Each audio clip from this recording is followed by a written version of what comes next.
Who here has ever seen the movie, it's Will Smith and his son Jaden, The Pursuit of Happiness? Anyone? Isn't it such a good movie? I show this movie to my life skills kids. It's just a great movie. The premise is Will Smith his name is Chris Gardner. It's based on a true story.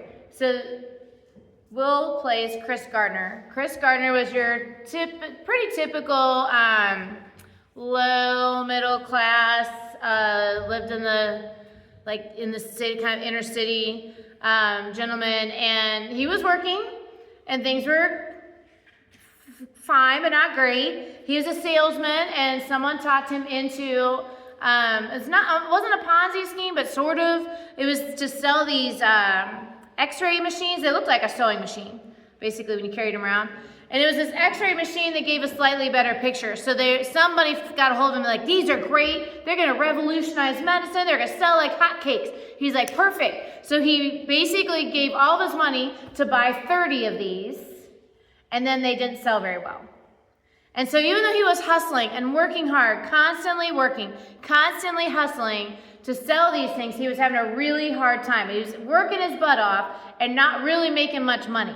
So his wife is pulling double shifts. She's trying as hard as she can.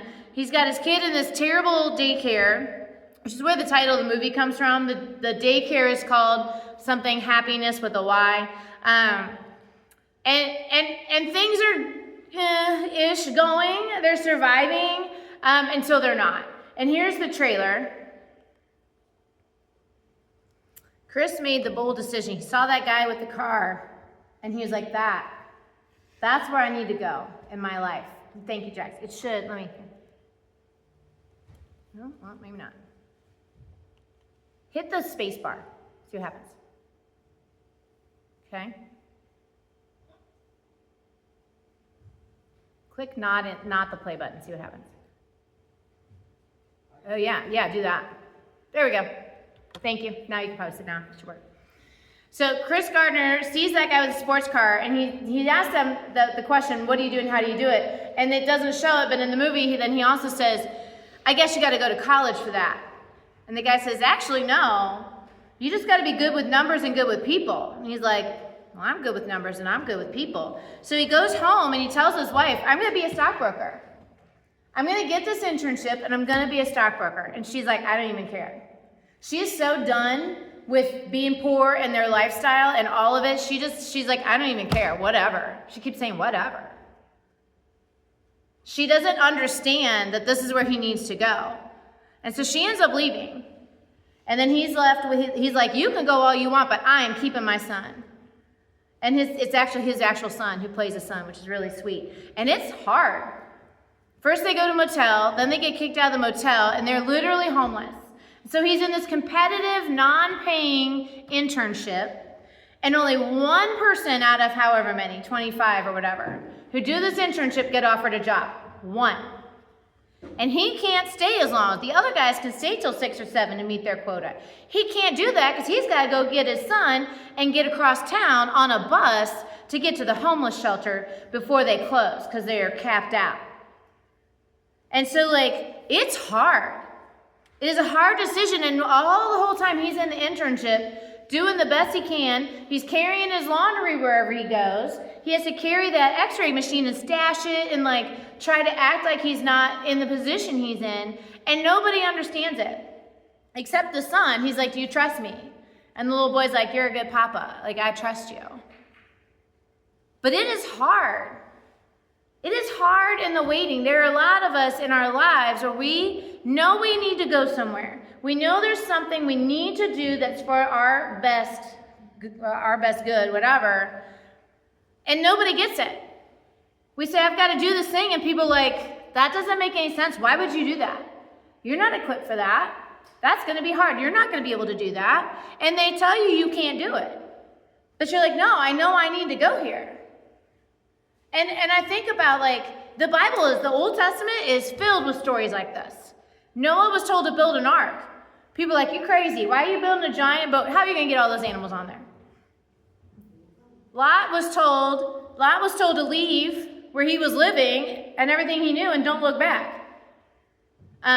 David was told, you're a shepherd, you're the last son, and you're not in lineage of the king, but you're going to be king one day. Oh, that's not going to happen for 17 years, but you're going to be king. He didn't say 17 years. He didn't realize it would be 17 years.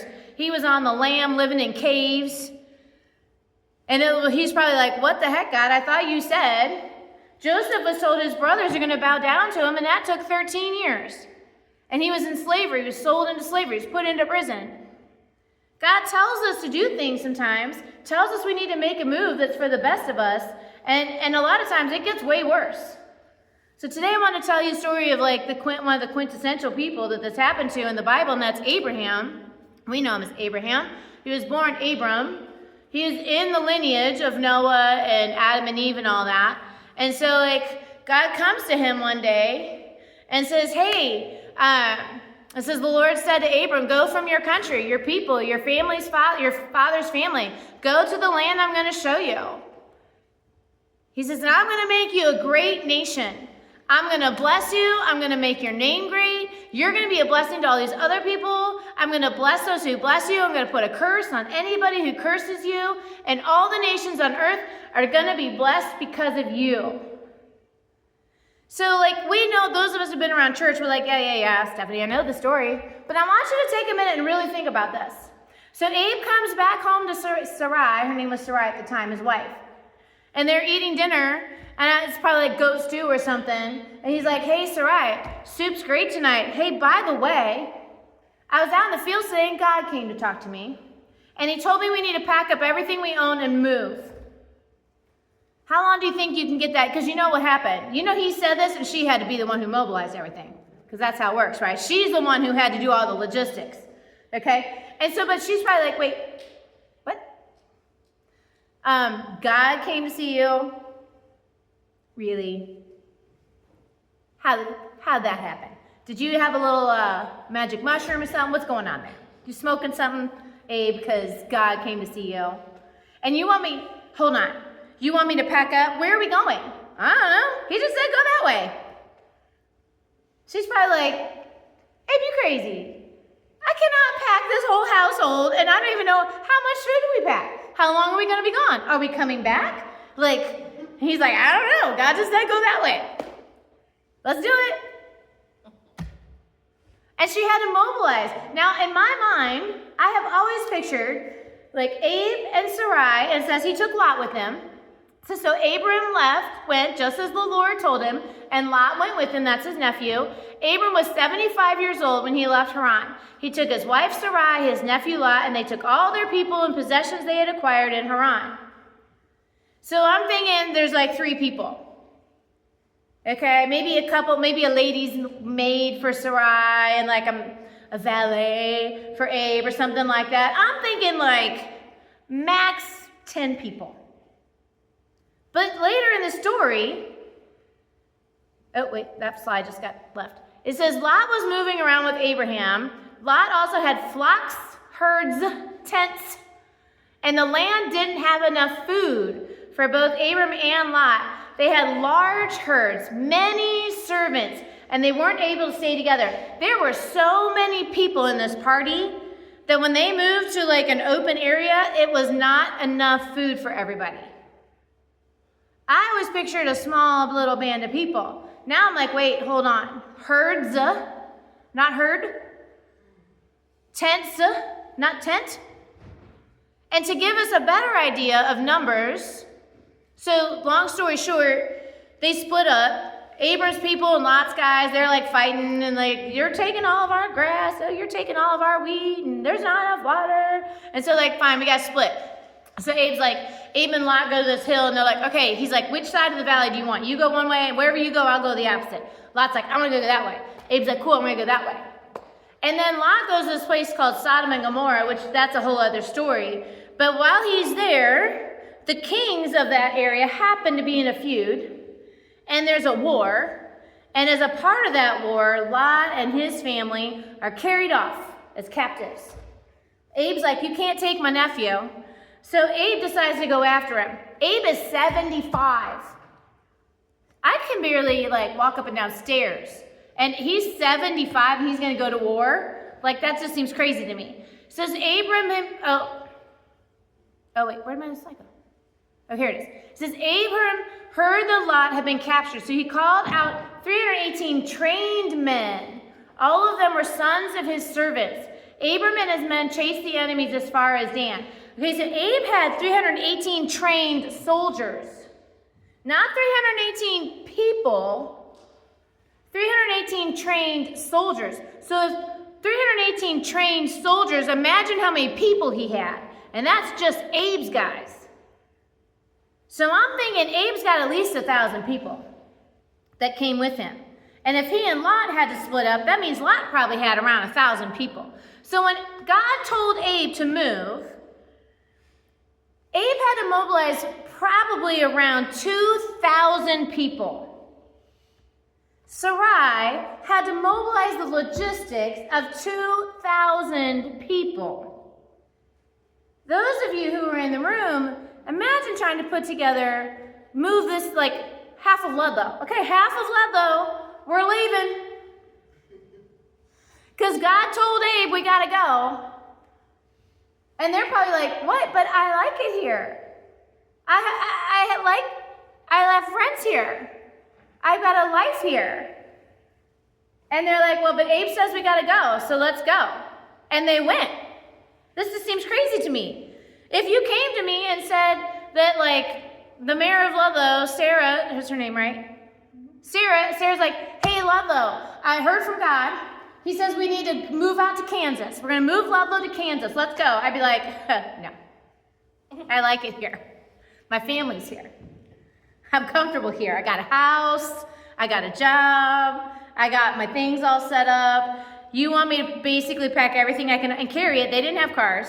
You want me to pack up everything I have and put it on a mule and move to where? Yeah, to Kansas. Just west. You're just going to go west till God tells you to stop going. I just can't even imagine the amount of faith that had to take. Not just for Abe, but for everyone else. Everyone else had to trust Abe enough that when Abe says, we got to go that way, they're like, all right, let's go. And the amount of faith it took for Abe to be sure that that's what God wanted, because what if he got out there and he was wrong? And he just uprooted all these people's lives for nothing. That took a lot of faith and courage on Abe's part to do that. And you know what? It was hard. Twice, they had to move because there was a famine, and he's like, man, my wife is hot. They're going to kill me and take her. So he lied and said she was twice. How does that happen to someone twice? Lied and said she was his sister. His nephew's carried off. He has to go fight to get his nephew back. Like, all these things happened. His wife couldn't conceive. After like 10 years, she's finally like, well, I guess I'm the problem. I think you didn't hear the whole picture. Obviously, God wants you to have a kid, but not me.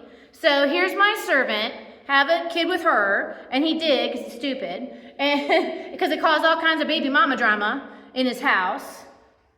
And then it was 25 years. He was 75 when God said to go. He was 99 when he had his son, which means his wife was 89. So God made this promise to him at 75, and it took 25 years wandering and camping in the desert, fighting with people, famines, baby mama drama, before he actually saw what God said. God said, I'm going to make you a great nation. When Abe died, he had one kid. One. I'm sure that the people back home in Haran were like, hey, did you hear? Abe's been gone 10 years. He still doesn't have a kid. So much for I'm going to make you a great nation. What an idiot that guy was. And Abe died not seeing the full expression of what God promised him. Now, God did make his promise come true. Because Abe had one kid, that kid had two kids. One of those had 12. And those 12 became the Israelites that left with Moses 1 million. Like basically all the Jews in the world right now are somehow, spiritually at least, related. Actually, all the Jews and all the Christians in the world, and you could even argue the people in the Middle East. What's their religion? Islam. Islam, yeah. They believe they're Abraham people too. That's a lot of people in this world because Abe believed God. That's a lot of people. God was faithful to Abram, even though it didn't look like it. Even though it didn't look the way Abe thought. Abe probably thought, we're gonna be on a journey for a couple months. We're gonna camp out in this amazing place. We're gonna have a bunch of babies, and everything's gonna be great. And that's not what happened. But this is what we get in our head. We get it in our head that when God makes a promise that it's gonna happen right away, and it's gonna be amazing, and there's not gonna be any problems with it.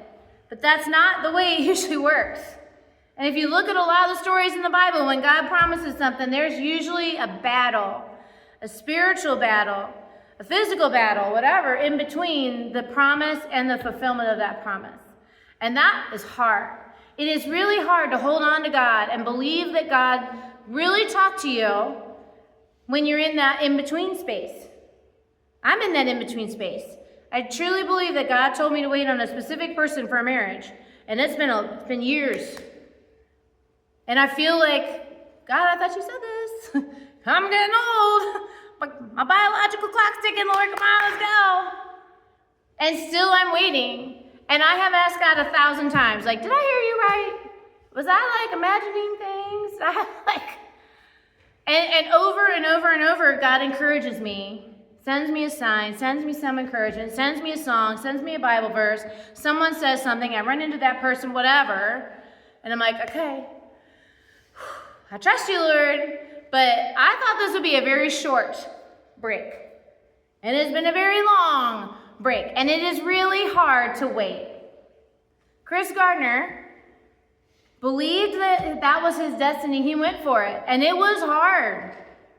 There were nights they slept on a bus. There's a night they spent in a bus terminal in the bathroom. Think how gross the bathroom is at a bus station. That's where they spent the night. Homeless. Hardly any money. He would not eat so his son could eat. That's what he had to go through. And then he got the internship. I'm going to spoil the movie. He gets the internship. Not only does he get the internship, he becomes a very successful stockbroker, opens his own company, and sells it for millions. He's a millionaire in this time. Now, he's a millionaire. But he had to go through this really hard thing that nobody understood. That everyone thought he was crazy. Just get a different job, Chris. Pay your bills. Get through it. Dream later. Those dreams are for other people. God has promises for us. God has good things for us. But the hardest part of that is believing in it and praising God in the in-between. When it doesn't make sense, when you think you're going to splat on the pavement, that's really hard. But you know what? Abram believed the Lord. And the Lord was so happy, so pleased, because Abram believed, so Abraham's faith made him right with the Lord. Other translations said, and God's righteousness was transferred to Abram. And God came through for Abram. Even though Abram never saw the full expression of that promise, even though Abram had a long time of waiting for that to happen. Some of us are in that in-between right now. We're in that stage where it just doesn't seem like it's possible for God to come through. But if you truly believe that God has said, this is what I have for you, then you've got to hold on to that. That's what faith is. There are all kinds of people who told me to move on, who you just need to find someone else. You just need to give up on that. And I'm like, you don't trump God. Until God tells me to move on, I'm not moving anywhere. If God says to wait, I'm going to wait. If God says to go, I'm going to go. Because if I step outside His will, it's going to fall apart. Even if it doesn't make sense. You got to wait on what God says. And sometimes you don't hear from Him right away. Sometimes you ask for answers and they are slow in coming. And it feels like He forgot about you. It feels like He's not listening, but He is listening. He loves it when His kids come to talk to Him. And He says, when you come to Him with the right motivation, He's like, let's do this. I got you. So what is it in your life that you're waiting on waiting for God to come through. Talk to him about that. Make sure, if you hear something just once, like if Abe just heard, it sounds like Abe heard that one time, and he's like, let's go. That is some crazy faith. God must have been super clear with him, because I've been like, hold on, God, I'm going to wait on this, and you're going to have to tell me about 6 more times, because I got to make sure before I move thousands of people that that's what I thought I heard. Unless God, like it doesn't really say how God appeared before him, but I'd be like, let's make sure before I uproot half this town and go somewhere. But if you truly believe that God is behind a decision of yours, then stick to it. Don't give up on it. It might not look the way you thought. It might take way longer than you thought. But God is a good God who comes through. And so I dare you this week, spend some time journaling. I love to journal. This is how I organize my thoughts. I feel like my thoughts are like all up in here, and when I write them, I get them down on the paper, and then I can see them and organize them. So I'm a big fan of journaling. Pray about if there's a decision that you're really facing right now, pray about it. Ask God before you go asking other people, and write down what you think God is saying. Like, I'll be like, God, what do you think? And I won't hear anything, and I'm like, okay, take me to a scripture. I'll just open my Bible. I'm like, okay, and then I read that. I'm like, I see what you're doing there. Or I'll hear a song. I'll be thinking something, and I'm like, I don't know, God, I'm not hearing from you. And then I'll turn on my iTunes, whatever, and I'll hear a song that speaks to it. I'm like, okay, I hear you, Lord. Ask God, am I trusting you, or am I trying to please others? Read Genesis, the story of Abram. That starts in Genesis 12.